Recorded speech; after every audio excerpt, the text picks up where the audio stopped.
सुबह के 10 बज रहे थे। गिरधारी लाल का पूरा परिवार अभी तक सो रहा था।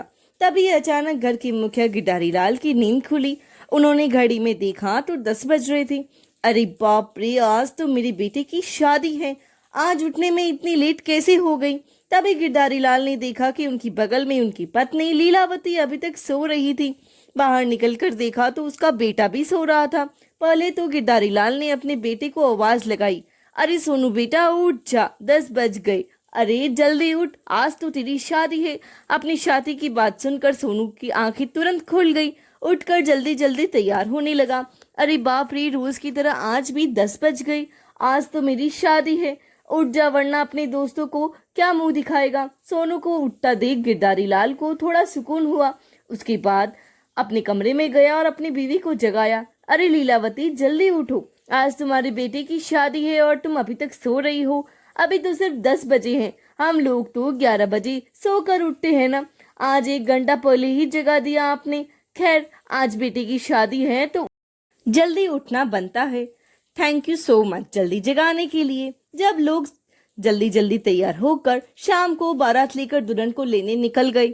आइए आइए समधन जी, स्वागत है आपका। सिर्फ अपनी समधन का ही स्वागत करेंगे। अरे हम तो भूल ही गए, आपका स्वागत करने के लिए तो आपकी समधन जी आपका इंतजार कर रही है। जल्दी जाइए। गिरधारी लाल भागकर अपनी समधन के पास चला गया। तो इस तरह धूमधाम से सोनू की शादी हो गई। सोनू की पत्नी का नाम ललिता था। ललिता अगले दिन सुबह 2 बजे उठ गई। चलो आज 1 घंटे बाद नींद खुली, कोई बात नहीं। यह ससुराल है, यहाँ 2 बजे ही उठूंगी ताकि किसी को कोई तकलीफ ना हो। मेरे जल्दी उठने से रात 2 बजे उठकर ललिता ने नहाया धोया और उसके बाद पूजा करने लगी। जोर जोर से आरती और घंटी की आवाज सुनकर घर के सभी लोग डर गए। उठो देखो, हमारे घर में कोई भूत घुस आया है। अरे हाँ लीलावती, सुबह के 3 बज रहे हैं और इस समय आत्माएं बहुत प्रबल होती है। मैंने पढ़ा है। देखिए, आप मुझे डराइए। अगर कहीं वह आत्मा घंटी बजाते हमारे कमरे में आ गई तो देखो, अब तुम मुझे डराओ मत, समझ गई। वहीं दूसरी तरफ घंटी की आवाज सुनकर सोनू की आंख खुल गई। उसने देखा तो बेड पर ललिता नहीं थी। अरे यह घंटी की आवाज कहाँ से आ रही है और यह तो कहाँ चली गई। आज तो हमारी सुहागरात थी, क्या ललिता सोई नहीं। आज सोनू अपने कमरे से बाहर गया। उसने देखा कि मंदिर में ललिता पूजा कर रही थी, जोर जोर से आरती भी गा रही थी। ललिता, इसका मतलब सुहागरात खत्म होने के बाद ललिता नहा धोकर पूजा करने लगी। पूजा के बीच किसी को डिस्टर्ब करना अच्छी बात नहीं है। तभी सोनू की नजर अपने माता पिता के कमरे की तरफ गई। उसने देखा कि उनका दरवाजा अंदर से कोई धीरे धीरे खोल रहा था। दरवाजा खुलने की आवाज बहुत डरावनी लग रही थी।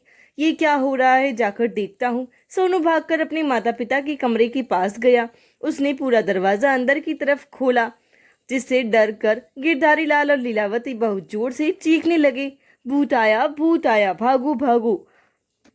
यह भूत समय से पहले ही मर गया था। कितना जवान भूत है लीलावती। तभी सोनू ने रूम की लाइट जला दी और बोला, अरे माँ, मैं हूँ, कोई भूत नहीं है। सोनू, आपका बेटा बेटा यह आवाज सुन रहा है। तू, ऐसा लग रहा है कोई मंदिर में घंटी बजा रहा है और कोई चुड़ैल आरती कर रही है। चुड़ैल माँ भद्रकाली की आरती कर रही होगी मरने से पहले। अरे माँ, कोई चुड़ैल नहीं है, वो देखो ललिता पूजा कर रही है। जाकर गिरधारी लाल और लीलावती थोड़ा रिलैक्स हुए। वह लोग अपनी बहू के पास गए। उसकी पूजा तब खत्म हो चुकी थी। बहू, तू इतनी जल्दी क्यों उठ गई। सबसे पहले ललिता ने उन सभी को प्रसाद दिया। उसके बाद बोली, माँ बापूजी, मुझे आज उठने में लेट हो गया। मैं अपने घर में 1 बजे उठती थी, लेकिन आज 2 बज गए। मेरी वजह से किसी को कोई तकलीफ ना हो, इसीलिए अपने ससुराल में 2 बजे ही उठूंगी। आज मेरी पहली रसोई है, मैं जा रही हूँ खाना बनाने। 10 बजे सोकर उठने वाला परिवार अगर 3 बजे उठ जाए, यह उसके लिए सुबह नहीं होती बल्कि आधी रात होती है। खैर, ललिता किचन में जाकर खाना बनाने लगी। माँ, मैं तो सोने जा रहा हूँ, जब खाना बन जाए तो मुझे उठा देना। अरे चलो लीलावती, हम लोग भी सो जाते हैं, बहू को खाना बनाने दो। वो लोग सोने तो चले गए, लेकिन किचन में खटर पटर की आवाज किसी को भी सोने नहीं दे रही थी। खैर 8 बज गए। सब लोग लेटे रहे क्योंकि नींद किसी को आ नहीं रही थी। उसके बाद सब लोग नहा धोकर खाने की टेबल पर आ गए। बहू, तुम्हारे हाथों में तो जादू है। थैंक यू बापूजी। माँ जी, आपको खाना कैसा लगा? मैंने आपके लिए रसमलाई भी बनाई है। यह सब तो ठीक है बहू, लेकिन कल से तुम इतनी जल्दी नहीं उठोगी। अगर जल्दी उठने की है तो 6 बजे उठ जाना। उससे क्या प्रॉब्लम है? उस दिन तो ललिता कुछ नहीं बोली, आज मुंह दिखाई की रस्म थी। तो सारे पड़ोसी उसके घर आए और ललिता को बहुत सारे गिफ्ट मिले।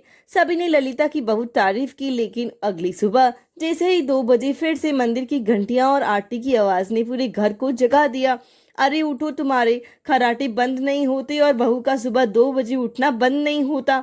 अरे मुझे तो कोई प्रॉब्लम नहीं है इसमें। कल भी तुमने ही मुझे जगाया था और आज भी मैं आराम से खर्राटे लेकर सो रहा था। तुमने मुझे जगा दिया। वहीं दूसरी तरफ सोनू की भी नींद खुल गई। उसने बाहर आकर देखा तो ललिता आरती कर रही थी। लगता है आज ललिता को समझाना ही पड़ेगा। खैर, सोनू कान में रुई डालकर हो गया। लीलावती बाहर आई और आरती खत्म हो जाने के बाद उसने ललिता को खूब डांटा। बहू, रोज सुबह 3 बजे तू यहाँ मंदिर में आरती करने लगती है। भगवान की वजह से तो तुझे कुछ कह नहीं सकती, वरना ऐसी ऐसी गालियां सुनाती कि तू सुबह 2 की जगह दोपहर के 2 बजे उठना शुरू कर देती। एक बार फिर ललिता ने कुछ नहीं कहा और उसे प्रसाद दे दिया। अब यह ललिता का रोज का काम हो गया। अब मैं क्या करूं? मेरी वजह से सबको प्रॉब्लम हो रही है, लेकिन मुझे 2 बजे के बाद नींद बिल्कुल नहीं आती और अगर 2 बजे के बाद मैं बिस्तर पर रही तो मेरी सांस फूलने लगती है। खैर, उसके घर वालों ने उसे बहुत समझाया, लेकिन वह नहीं मानी। करते करते 6 महीने बीत गए। एक दिन परिवार के सभी लोग न्यूज़ देख रहे थे। शहर में एक नया चोर आया है जिसका नाम पर्ची वाला है और इतना खतरनाक है कि जिसके घर में भी चोरी करनी होती है, एक दिन पहले घर के बाहर एक पर्ची चिपका देता है। उसमें लिखा देता है कि आज चोरी तुम्हारे घर होगी। ऐसा नहीं हुआ कि उसने जिसके घर पर पर्ची चिपका दी हो उसने उस घर में चोरी ना की हो। अपने देश में कई नई नई चीजों हमेशा ही आया करती है। जब मैं छोटा था तब एक बूढ़ी औरत खाना मांगने आई थी। अगर उसे खाना ना दिया गया तो वो जान से मार देती थी। हाँ बापूजी, मैंने भी सुना था बचपन में कि एक मुंह नचवा आया था, वो लोगों का मुंह नोच लेता था। वैसे ही यह पर्ची वाला चोर है। शायद अगले दिन उनके ही मोहल्ले में उनके घर के ठीक सामने वाले घर में एक पर्ची चिपकी थी। उसमें लिखा था कि आज रात इस घर में चोरी करूंगा। उस रात पूरा परिवार जागता रहा, लेकिन 2-3 बजे के आसपास सबकी झपकी लग गई। जैसे ही वह लोग सो गए, चोर चोरी करके भाग गया। अरे सुनते हो, वह चोर अब हमारे मोहल्ले में भी आ गया है। कल रात वह सामने वाले घर में चोरी करके भाग गया। पुलिस भी उसे नहीं ढूंढ पा रही है। मैंने कितनी बार शर्मा जी से कहा था कि पाइप के ऊपर प्लास्टर करवा दो, लेकिन उन्होंने मेरी नहीं मानी। उसी पाइप से चढ़कर चोर ने चोरी कर ली। पर हमारे घर में ऐसा कुछ नहीं है। हमारे घर में वह एंटर ही नहीं कर सकता, कोई रास्ता ही नहीं है। अरे शुभ शुभ बोलिए, वह जिसके यहाँ पर्ची चिपका जाता है सिर्फ उन्हीं के यहाँ चोरी करता है। हमारे यहाँ तो कोई पर्ची नहीं चिपकी। शाम को जब सोनू ऑफिस से घर लौटा तब उसने घर के बाहर देखा कि वह पर्ची चिपकी थी और उसमें लिखा था कि आज गिरधारी लाल के घर चोरी करूंगा। अरे यह क्या, उस पर्ची वाले चोर ने तो हमारे ही घर पे पर्ची चिपका दी। घर के सभी लोगों ने डिसाइड किया कि रात भर नहीं सोएंगे, लेकिन जो परिवार 11 बजे सोकर उठता है वह कई सालों से भला रात भर कैसे जग पाएगा। वह लोग बड़ी मुश्किल से 1 बजे तक जगते रहे और फिर लोग सो गए, लेकिन ललिता तो पहले ही सो चुकी थी, इसीलिए उसकी अपने टाइम पर आंख खुल गई, यानी 2 बजे।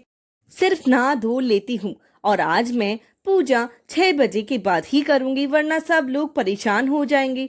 ललिता नहा धोकर तैयार हो गई। उसके बाद उसने यों किया, फिर टीवी देखने लगी। सब करते करते करीब 3:30 बज चुके थे। तभी उसने देखा कि वह चोर सीढ़ी लगाकर उसके घर में चढ़ रहा था। अरे यह तो वही पर्ची वाला चोर है।